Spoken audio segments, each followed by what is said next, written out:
Milo hasn't been this loud in ages. He's so loud, impossible to ignore. After a few months of being mostly quiet, he's back with a vengeance. Jinx tries to brush aside the reason why this is happening. This is the price she has to pay for the short-lived peace. She got a taste of what life could be like if things were better, if she was doing better, but now the time is up. Besides, what Milo keeps repeating in her ear is true. All Ekko has done is lie to her. Ekko never cared about her. Ekko can't stand her. She will never belong in his world. There's no reason why she should let Ekko play with her loose screws, drain her eyes of their blue, make her forget everything Silco has taught her. Ekko is going to make her the one thing she never wants to be, someone weak. So as Jinx leads Silco's gang to Ekko's secret sanctuary, she doesn't feel bad at all. This is justified. She hopes the whole place burns down to ashes. There's instant chaos. It feels both comforting and excruciating, something she's used to. After all, madness is what she knows best. Violence is what she does best. That is why it makes no sense for her to be fighting back tears as she watches Silco's soldiers take down Ekko's friends mercilessly. She doesn't know any of them, has never felt any remorse killing them herself. Jinx is a woman of her word, at least. She doesn't use the latest owl-shaped bombs to barge her way in. The firelight-shaped ones do the trick just as well. Pulling out a few bombs, Jinx prepares to blow up one of the houses built on the tree. That is when Ekko finally decides to show up. In all his glory, the boy savior bares his teeth, dodges all the men, all the bullets, and goes straight for her. He jumps off his hoverboard, tackles her to the ground. Groaning, Jinx manages to kick him in the shoulder and get back up. He grabs one of her braids, pulls with all his strength.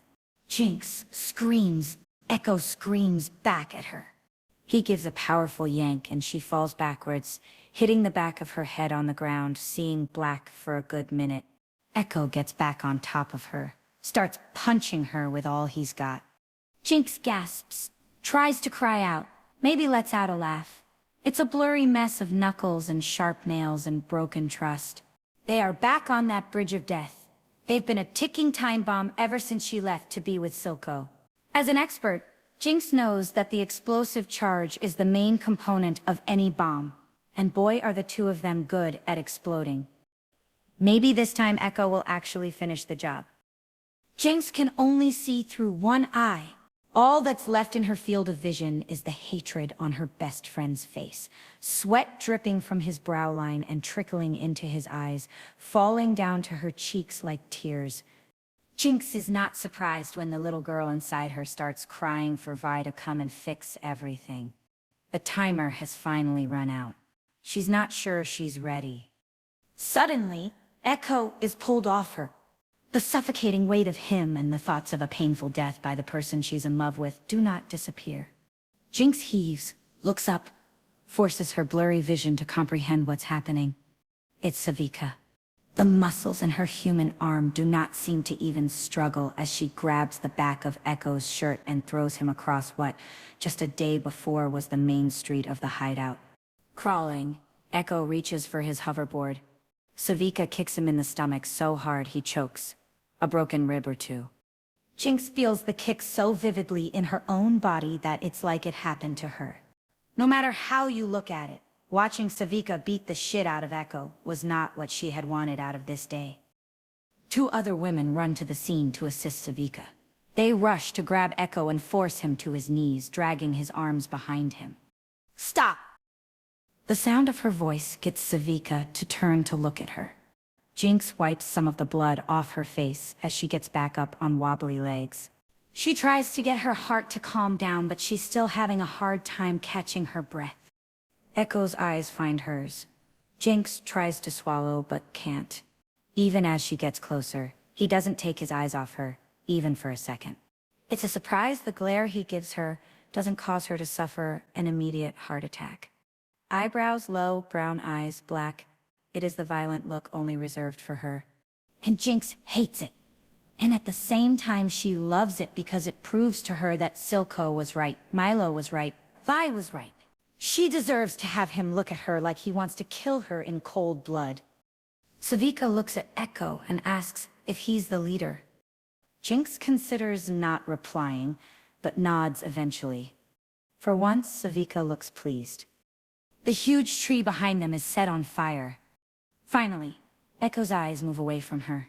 His eyes go wide, a breathless gasp forces its way out of his lungs as he realizes he really is about to lose everything he holds dear. For a moment, the anger is gone, and all that's left is absolute devastation. Jinx wants to find his mask and put it on his face. Maybe it wouldn't help. There's nothing more personal than this. But if there's one thing Jinx has learned, it is that when you find something beautiful, you have to kill it before it can leave you behind, abandon you forever. Using the tip of her shoe, Jinx lifts Ekko's chin up, forcing him to look at her. The way his expression changes is proof enough that just looking at her can make him forget he's ever felt anything but anger in his life. Jinx kneels down, slowly, until they are physically on the same level. She can feel her left eye starting to swell, blood still dripping from her nose. Reaching into his pocket, she takes his watch. Jinx tilts her head without breaking eye contact and then places her hand against his temple in a gun shape. Should have snapped me in half when I asked you to. Ekko spits in her face.